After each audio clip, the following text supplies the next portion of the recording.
Sektor usaha mikro kecil dan menengah atau UMKM seringkali disebut sebagai tulang punggung perekonomian Indonesia.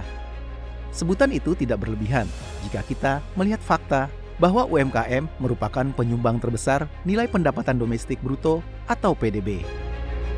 Berdasarkan data Kementerian Koperasi dan UKM, sektor UMKM menyumbang lebih dari 60% PDB. Detailnya, pada tahun 2024, UMKM berkontribusi sebesar 61,07% terhadap PDB Indonesia, atau sebesar 8,573 triliun rupiah. Jumlah UMKM di Indonesia pada akhir 2024 mencapai 64,2 juta unit usaha. Jumlah itu tentunya tersebar di berbagai provinsi di Indonesia, sehingga dampak positifnya pun ikut merata. Berdasarkan data Kementerian Keuangan, UMKM dapat menyerap 97% tenaga kerja Indonesia, serta menggerakkan ekonomi lokal melalui berbagai jenis usaha, mulai dari usaha yang bergerak di bidang produk harian rumah tangga, jasa, hingga pertanian dan perikanan.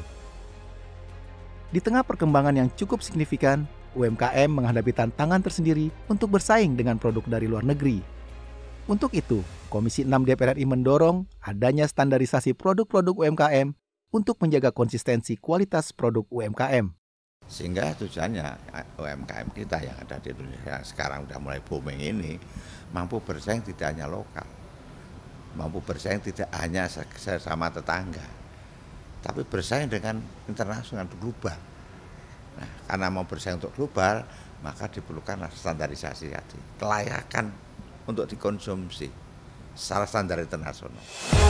Penerapan Standar Nasional Indonesia atau SNI bagi pasar tradisional dan pelaku UMKM merupakan salah satu upaya meningkatkan daya saing produk lokal.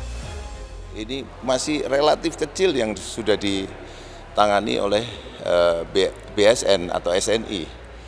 Dan bahkan ini masih ada tugas daripada SNI, me-SNI-kan pasar tradisional yang sekarang ini jumlahnya ada sekitar 15.000, tapi SNI-nya baru tidak lebih dari 60 pasar tradisional. Isu standarisasi menjadi sorotan karena banyak pelaku UMKM yang merasa kesulitan memenuhinya karena faktor biaya maupun kurangnya pemahaman. DPR konsisten mendorong adanya solusi terobosan pemerintah dalam proses standarisasi.